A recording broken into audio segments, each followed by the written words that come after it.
He'll make an opening statement, and then we'll open it up to questions. Please raise your hand for your one question, and we'll pass you the microphone. I'll hand it over to Coach. Obviously, as I just told the team, disappointing. Had a lot of opportunities to win that game, and then we didn't. Credit to them for continue to battle back and be resilient when we went up, and we gotta finish that game, and tough loss, but as I told the group of guys, man, we got a good football team, and at times we showed it today versus a really good football team, and so to be on the losing side, it hurts, it stinks, but we got to own it, we got to learn from it, and we got to get back to work on as coaches tomorrow and as a team on Monday, and use the pain of a loss to really help us find a way to get better.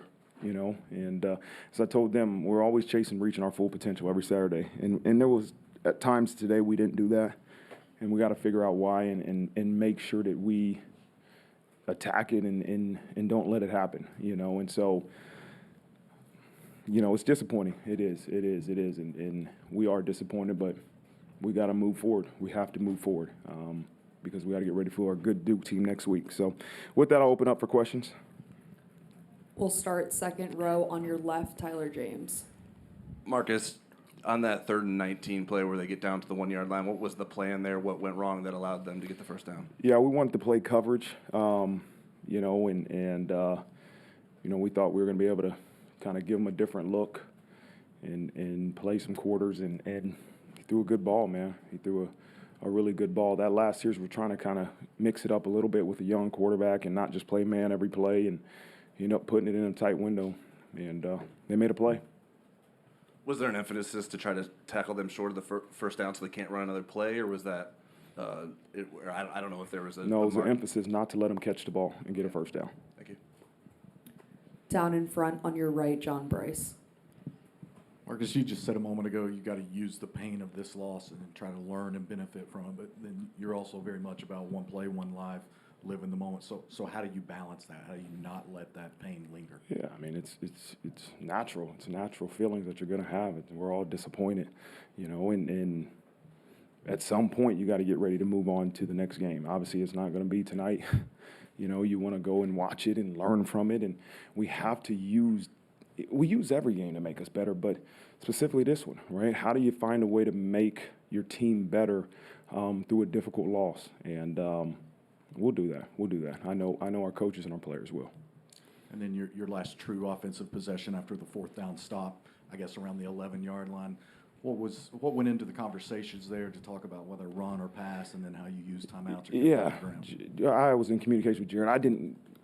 There wasn't a way to just run the ball and the game would be over, right? And so what I didn't want to do was concede to say, okay, let's just run the ball 3 times, make them use 2 of their timeouts, right? And then all of a sudden we're just punting the ball and just giving them a chance to come down the field with the same amount of time they had. And so as I told them, I said, hey, let's be smart, but let's play to win this game. Let's play to win this game. And so that's what we did. And a 2nd down screen is almost as good as a run, but obviously was tipped, and then the kid made a great play, and the clock stopped, and then we ran it on 3rd and made him use a timeout. And so, again, I told those guys before the game, and I told those guys during the game, I don't want to play to lose. I want to be aggressive and attacking, and that's what we did. Front row on your left, Tyler Horka. Marcus, the film shows that on that last play, there were only 10 people on the field. Just curious what happened. Yeah, we were trying to get a 4th D lineman on the field, and I told him just stay off because we can't afford a penalty. I didn't have any timeouts, right? So we couldn't afford a penalty there. And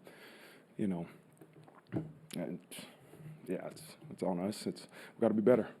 Before that, when the game comes down to that last play like that, what's the message to the team in the huddle, and before they get out on the field? Freaking win the interval. That's all I said. There was really 2 plays. We called a timeout on 3rd down, right? And so there's 2 plays really to be prepared for in that situation. And so, they went and threw it, incomplete pass, had 3 seconds left, and we couldn't get a timeout, right? We were out of timeouts. You can't really, crowds loud, you can't relay a message. And so, I told them we're probably going to run the same call twice, and that's what we ended up doing. Front row on your right, Pete Sampson. Marcus, the first 4th down stop where Sam ended up scrambling, what was the call supposed to be? Yeah. What did they show? And then Yeah. also the thought of going for it there opposed to kicking, what went in? Yeah. I mean, anytime we're across the 50, I mean, I'm going to probably go for it on 4th and 1, and that's just, you play the percentage. You're either going to be all in and do it or not, right? And obviously when you don't get it, it's terrible. But the percentages show you, man, 4th and 1, you cross the 50, you have to go for it, and so because of the percentages of getting that. The call was getting the big personnel and really try to get them to think we're going to run and take a shot, and be aggressive. And it was a play action pass, and they covered it well. And Sam's he's got to make that first down. We knew, hey, if they covered the pass, then Sam would be able to scramble, and just came up a little bit short there. And I guess when you were in the locker room talking to you, how much of a sense of just a missed opportunity does tonight feel with all these small moments that add up to a 3-point loss? I don't want to take anything away from Ohio State and their victory, but we did not play as well as we could have, and that's the disappointing thing, and so that's not taking anything away from Ohio State. That's just evaluating us, and we didn't play the entire game, right? Just the way we would have liked to. There was drives, there were spurts that we were just really moving the ball and defensively really shut them down, and then you give up a big play or man, there's just a couple plays you wish you can redo, but you can't. So you got to learn from it. You got to pick your head up and learn from it, and we got to move forward. Front row, far right, Eric Hansen. Hey, Coach, I know that you want an offensive line, defensive line driven program. You said that from the start. How do you feel like that fared tonight? I thought it was up and down. I think there was times we were controlling the line of scrimmage offensively and big plays were happening. But the times that we weren't, they were getting tackles for loss. I mean, you could just watch it on the video board and just say, okay, that guy beat one of our players and it's a tackle for loss, But when we were really controlling the line of scrimmage offensively, we were able to move the ball rushing, especially later in the game. Defensively, I got to go look and see. I think we did a good job stopping the run. I don't know how many rushing. They had the long run. I know that. Travion Henderson had the long run. But other than that, I thought we did a really good job stopping the run. We just didn't get enough pressure.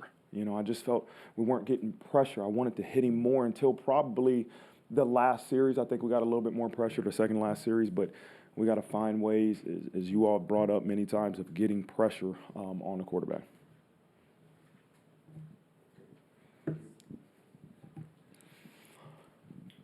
Second row, far right.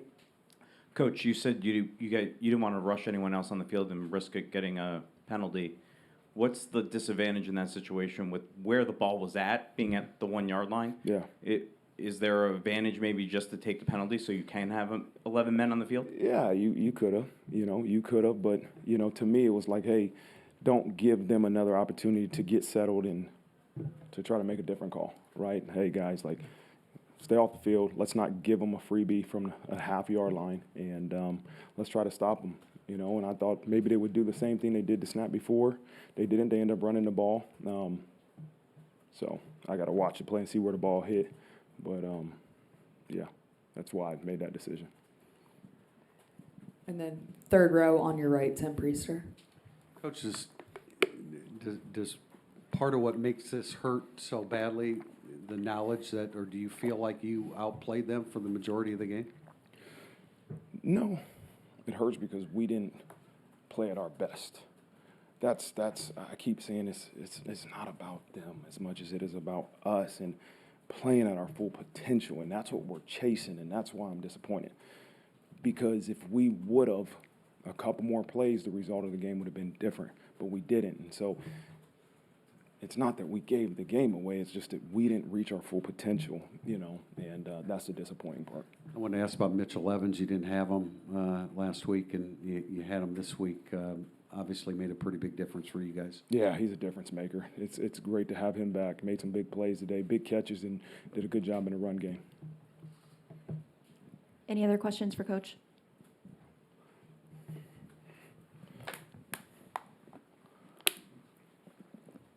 In the middle right, Mike Bernardino.